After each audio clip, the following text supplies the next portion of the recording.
इतना। पेट का पानी नहीं है पचेगा रे भाई बिना तेजस्वी के नाम ले। और इसको छोड़िए, मुद्दे की बात कीजिए ना, मुद्दे की बात कीजिए। तेजस्वी जी सोते हैं तो सो रहे हैं, हंस रहे हैं तो हंस रहे हैं। तो विद द सिटीजन लॉ और नॉर्म्स ये शराब नीति की समीक्षा होनी चाहिए। टारगेट ग्रुप 12 वर्ष से लेकर 18 वर्ष के बच्चे हो रहे हैं और प्लेस ऑफ ऑकरेंस कॉलेज हो रहा है, चाय का दुकान हो रहा है। और अभी हाल में आपने देखा ना कि भाई कि इतने बच्चों को पटना में एचआईवी संक्रमित हुए। ये जो सिंथेटिक ड्रग्स हैं जो नशों में दिए जाते हैं, तो जो इंजेक्शन है उसके थ्रू से हुआ है। सरकार को इसकी जांच करनी चाहिए। आईपी गुप्ता है सर, सबसे पहले शराबबंदी का मुद्दा जिस तरीके से इस बार के सत्र में उठाया जा रहा है, आपका क्या स्टैंड है? No, I totally agree with the Madhav Anand जी कि the policy of the शराब नीति shall be reviewed simply because ये जो इंडस्ट्रियल है ना, जो हम कह रहे हैं कि इंडस्ट्री लगाएंगे, तो फॉरेनर का डेलीगेट आएगा ना यहाँ पे, तो उनको चाहिए होता है। हाँ, उनका डेली का आदत है, जीवन चर्चा का हिस्सा है।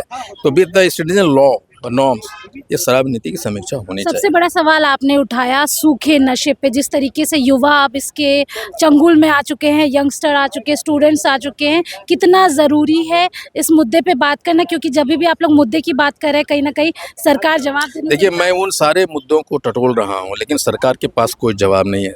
माननीय गृह मंत्री जी ने जो जवाब दिया, इसमें जो लॉज को उन्होंने, जो कानून का उन्होंने रेफरेंस दिया, वो सारे कानून डिफरेंट टारगेट ग्रुप्स के लिए थे और डिफरेंट प्लेस ऑफ अकरेंस था। मैं कह रहा हूँ कि टारगेट ग्रुप बदल गया।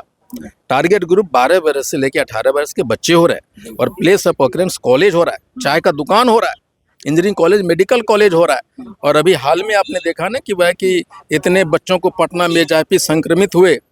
वो संक्रमण 80% ये जो सिंथेटिक ड्रग्स हैं जो नशों में दिए जाते हैं, जो इंजेक्शन है उसके थ्रू से हुआ है। सरकार को इसकी जांच करनी चाहिए कि क्यों हो रहा है। इसके साथ स्वास्थ्य व्यवस्था पर भी सवाल उठ रहा है, क्या लग रहा है बिहार में स्वास्थ्य व्यवस्था लगातार? देखिए, स्वास्थ्य व्यवस्था बिल्कुल इसलिए चरमरा रही है। मैं हमेशा कहता हूँ कि when states fail, state fails then private sector prevails.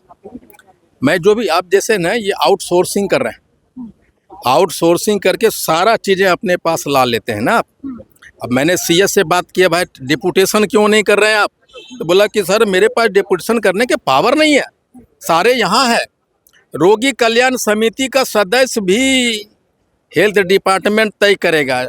जमुइया में हेल्थ बनना है, रोगी कल्याण समिति सहरसा में बनना है, और ये तय करेंगे। So outsourcing has weakened the functioning of district administration very weak. क्या आप लोगों की संख्या कम होने की वजह से आप लोगों की बातें नहीं? संख्या कम की बात नहीं है, मुद्दे बड़े हैं। संख्या कम होता है, मुद्दा बड़ा है ना। अब उन मुद्दों से ये भागना चाहते हैं। तेजस्वी यादव क्यों नहीं आ रहे हैं? सदन इतना पेट का पानी नहीं है पचेगा रे भाई बिना तेजस्वी के नाम ले। और इसको छोड़िए, मुद्दे की बात कीजिए ना, मुद्दे की बात कीजिए। तेजस्वी जी सोते हैं तो सो रहे हैं, हंस रहे हैं तो हंस रहे हैं। राहुल जी टी शर्ट पहन रहे हैं तो पहन रहे हैं, चश्मा तेजस्वी दिखा रहे हैं। बिहार के नेता प्रतिपक्ष रहते तो ज्यादा बेहतर रहता, आप लोगों को नहीं लगता? आप जाइए उनसे पूछिए ये बात है। चलिए, देखिए हमारे साथ सीधे तौर पे आईपी गुप्ता थे। आपको बता दें कि आज विपक्ष जो है वॉकआउट कर चुका है और आपको तमाम तस्वीरें हम दिखा रहे हैं।